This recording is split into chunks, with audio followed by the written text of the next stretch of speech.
సరే మరి రేపు ఇస్తే కూడా ఎంపీడీ చెప్పు సార్ ఆయన వద్దాను సార్ నాకు వస్తే నేను గుడికి ఇచ్చా నువ్వా నెలకి ఇచ్చేస్తావు నా పిల్లగా సంపాదన లక్షణం బాగుంది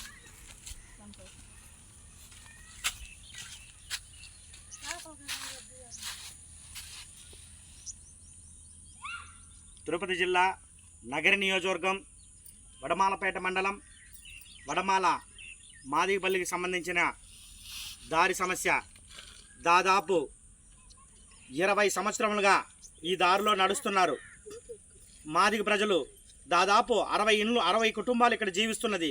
జనాభా దామాషా ప్రకారం దాదాపు 300 మంది ఈ దారిలో నడవల. తెల్లవారితో స్కూలుకు పోయే పిల్లలు, పనులు పోయే పెద్దలు, చిన్నలు, అదేవిధంగా వృద్ధులు, వితంతులు ఎవరు కానీ ఈ దారిలో నడవాలా. ఈ దారి దాదాపుగా 20 సంవత్సరాలుగా ఇదే విధంగా ఉంది. ప్రభుత్వాలు మారుతూనే ఉన్నాయి. ప్రభుత్వాలు మారుతూ ఉన్నా కానీ మాదిగల బతుకులు ఇంతవరకు మారిన చరిత్ర లేదు. దాదాపు 20 సంవత్సరాలుగా ఈ దారి సమస్య ఏ ప్రభుత్వం వచ్చినా మా బతుకులు ఎట్లే ఉందే కానీ మారిన చరిత్ర లేదు. రెండో విషయం ఏమంటే ఎంఆర్ఓ ఆఫీస్ చుట్టూ 20 సంవత్సరాలు తిరిగి చెప్పులు అరిగిపోయినాయి.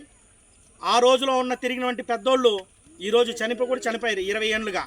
అదేవిధంగా ఆ రోజు ఉన్నటువంటి చిన్నపిల్లలు ఈరోజు 20 సంవత్సరాలు వచ్చినా కానీ ఈ దారి సమస్య ప్రతి నెలకు ఒకసారి కలెక్టర్ గారికి ఇవ్వడం, ఎంఆర్ఓ గారికి వినతిపత్రం ఇవ్వడం, దీని గురించి వెరిఫికేషన్ చేస్తాం, చూస్తాం అంటానే ఉన్నారు కానీ ఇంతవరకు మా మాదిగపల్లికి దారి వచ్చిన చరిత్ర లేదు. ఇది మాన్యశ్రీ మాదిగ రిజర్వేషన్ పోరాట సమితి మాన్యశ్రీ మందకృష్ణ మాదిగ గారి దృష్టికి తీసుకెళ్ళాము. కృష్ణ మాదిగ గారు మమ్మల్ని వెంటనే జిల్లా నాయకత్వం, నియోజకవర్గ నాయకత్వం, మండల నాయకత్వం ఇక్కడికి పంపించడం జరిగినది. దీన్ని చూడడం జరిగినది. దీని తర్వాత మేము మా కృష్ణమాదిగ గారికి ఎంఆర్ఓ దగ్గర మాట్లాడింది, కలెక్టర్ గారి దగ్గర మేము మాట్లాడింది. ఇవన్నీ ఎమ్మెల్యే గారి దృష్టి కూడా తీసుకెళ్ళాము. ఎమ్మెల్యే గారి దృష్టి కూడా తీసుకెళ్లారు. ఇవన్నీ ఇక్కడ జరిగినవన్నీ వీడియో ద్వారాగా మా దగ్గర పేపర్ ద్వారా ఉన్న ఎవిడెన్స్ అన్నీ మా కృష్ణమాదిగ గారికి చేరవేస్తాము.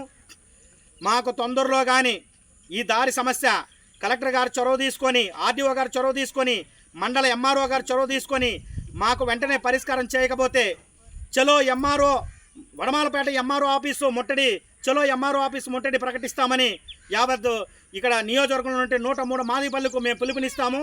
అది కాన జరగకపోతే వెంటనే మేము రాష్ట్ర నాయకత్వం దృష్టికి తీసుకెళ్ళి ఉమ్మడి చిత్తూరు జిల్లాలో ఉన్నటువంటి అన్ని మాదిగల్ని ఎంఆర్ఓ ఆఫీసు ముట్టడిచ్చేలాగా మేము కార్యాచరణ రూపొందుతామనేసి మాన్యశ్రీ మందకృష్ణ మాదిగ గారి తరపున ఆదేశాలు ఇస్తున్నాం.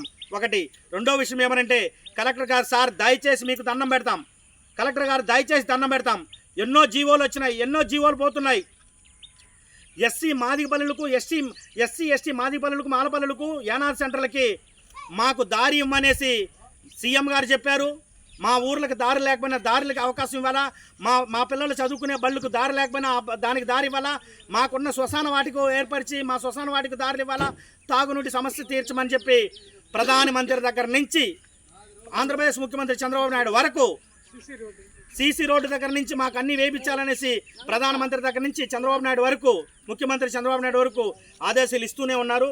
కానీ ఇక్కడ ఉన్నటువంటి ప్రభుత్వ అధికారులు తూతూ మంత్రంగా చూస్తున్నారు, ఇదే దారిలో తిరుగుతున్నారు, ఇదే దారిలో వస్తున్నారు, కానీ ఏ మాత్రం పట్టించుకోలేదు. ఈ దారి ఎక్కడున్నదంటే మండల పరిధిలోని మండల హెడ్ క్వార్టర్లో, వడమాలపేట మండల హెడ్ క్వార్టర్లో ఎంఆర్ఓ ఎంపీడీ ఆఫీసు పక్కనే ఉన్నది. ఎంఆర్ఓ ఆఫీస్ కాంపౌండ్ ఆనుకొనే ఈ దారి ఉన్నది. గత 20 సంవత్సరాలుగా మా బాధని, మా గోడుని పట్టించుకున్న చరిత్ర లేదు. ఆ సమయానికి రాజకీయ నాయకులు వస్తారు, మా ఓట్లు వేసుకుంటారు, మా ఓట్లు తీసుకొని వెళ్ళిన తర్వాత మళ్ళీ మా మాదిగపల్లి పక్క తిరిగి చూడడం లేదు. దయచేసి కలెక్టర్ గారు మీకు చేతులెత్తి మా కుటుంబాలందరూ మీకు చేతులెత్తి దండం పెడుతున్న యావత్ మాదిగ జాతాన్ని దయచేసి మాకు ఈ పరిష్కారం చేయకపోతే మేము కృష్ణమాదిగ ఆదేశాల ప్రకారం ఉమ్మడి చిత్తూరు జిల్లా మొత్తం రోడ్డు ఎక్కాల్సి వస్తుంది. దయచేసి మా